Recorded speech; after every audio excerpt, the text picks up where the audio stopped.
কিছু লাগবে?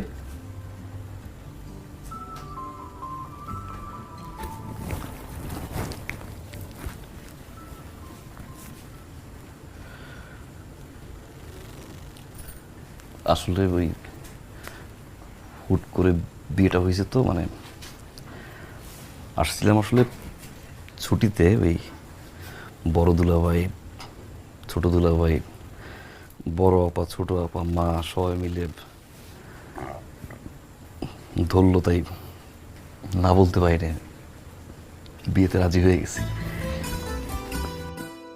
আমি আবার ওই গত মাসে নতুন একটা গার্মেন্টসে ঢুকছি আর কি।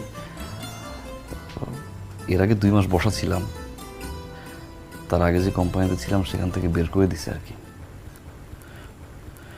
বের করে দিছে ওই যে কস্ট কাটিং হয়তো, তো কোম্পানির স্বার্থে আসলে আমরা বেরিয়ে গেছি। তো সেভিংস ছিল না, এই জন্য বউ হিসেবে কিছুই দিতে পারি নাই। মানে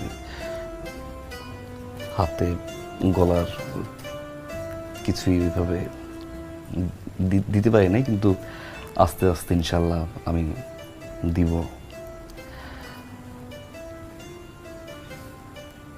আমার ওই বিয়েটা করা হয়েছে মূলত আম্মার জন্য।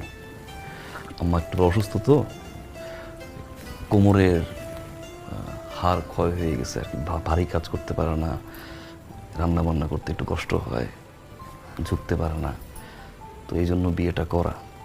তো তুমি আম্মার দেখাশোনা করবা।